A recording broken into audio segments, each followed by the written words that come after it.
Bonjour, bienvenue pour un nouvel entraînement au sac de frappe. Aujourd'hui, on va voir un enchaînement qui permet de casser la distance.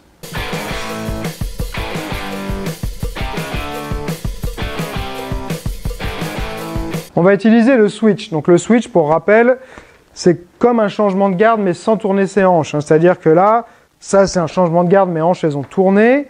Là, je vais avoir ma jambe avant qui va reculer, ma jambe arrière qui va avancer et mes hanches vont rester dirigées dans la même direction et frapper. Donc ça permet d'avoir une prise de vitesse, une accélération, donc pour envoyer sa jambe avant avec plus de vitesse, plus de puissance. On peut également s'en servir pour se rapprocher.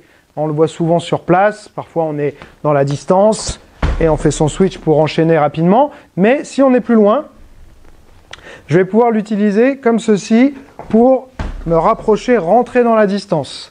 Donc je suis en position, je vais faire mon switch et j'envoie mon coup de pied. Là, ça m'a permis, je suis bien trop loin du sac et là, hop, je rentre dans ma distance.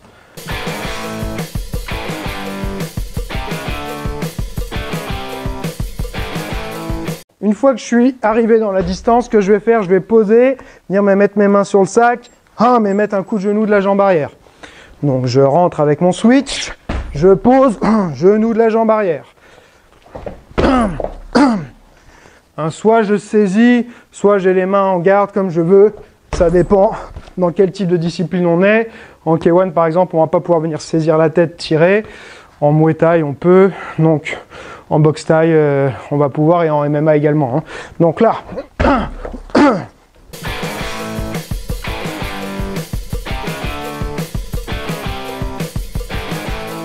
troisième et dernière technique de cet enchaînement. Donc j'ai fait mon switch, j'ai fait mon genou, je vais venir reposer, décaler avec un low kick et pousser sur le sac. Là, 1, 2, 3. Je dois avoir ma jambe arrière qui va rebondir après avoir reposé du coup de genou. Je suis ici, genou, et dès que ça va toucher le sol, rebondir, low kick.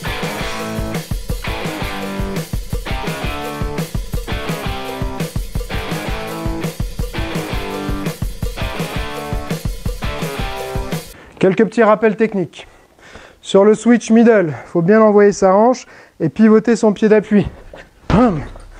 D'accord, donc j'ai le talon qui va vers l'avant. Ce n'est pas les orteils qui reculent, mais c'est le talon qui avance. Là, j'envoie bien ma hanche pour avoir de l'impact et je frappe avec le tibia, le bas du tibia. Les mains bien en position. J'évite d'avoir les bras qui descendent comme ça, mais je vais plutôt venir protéger comme ceci. Là, sur le coup de genou, il y a plusieurs techniques. Ce qui est important dans tous les cas, c'est d'envoyer sa hanche. Ce n'est pas juste un coup de genou avec la jambe comme ceci, mais la hanche qui part devant. Et moi, j'aime bien avoir le pied d'appui qui pivote. Il y en a qui préfèrent monter comme ceci, mais je trouve qu'on est moins stable quand on va prendre l'impact. Ça nous renvoie plus sur l'arrière, alors qu'en pivotant, je me sens plus stable. Donc moi, je vais avoir tendance à pivoter en me levant un petit peu sur la pointe pour faciliter le pivot et bien engager sa hanche vers l'avant, faire une belle pointe avec le genou. J'ai pas le genou qui est seulement un petit peu plié, mais vraiment bien plié comme ceci. Donc là, vers l'avant. Pour la dernière technique, le low kick, il va falloir que mon pied avant ici vienne bien ouvrir. D'accord ? Quand j'ai fait mon genou, je ne vais pas faire ça, sinon je suis trop près, je risque de me faire contrer. Donc il faut que je sorte de l'axe.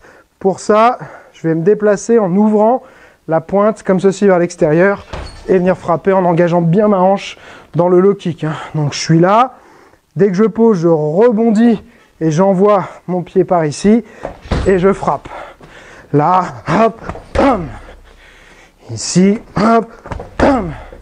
Ce qu'on peut faire après, c'est isoler certains passages qui peuvent éventuellement poser problème. Par exemple, si je sens que je ne suis pas efficace sur la transition entre le genou et le low kick, je vais me mettre en départ, position du genou, et travailler spécifiquement ça. Genou, ce qui me permettra ensuite d'améliorer dans l'enchaînement ce passage-là. Ce que j'aime bien faire comme méthode de travail au sac de frappe, c'est travailler étape par étape. Donc là, on a un enchaînement qui est en 3 étapes. Je vais commencer avec la première étape et faire peut-être 20 à même 50 répétitions uniquement sur la première technique. Ensuite, je vais rajouter la deuxième technique, à nouveau 20 à 50 répétitions, et je rajoute la troisième, 20 à 50 répétitions. Une fois que j'ai fait ça, ça m'a fait faire beaucoup de répétitions. Là, je vais passer sur une situation plus en mouvement. Donc je peux partir par exemple sur un round de 3 minutes.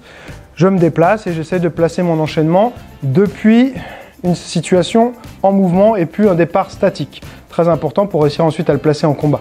Je te recommande de placer ce type de séance au début de ton entraînement au sac de frappe.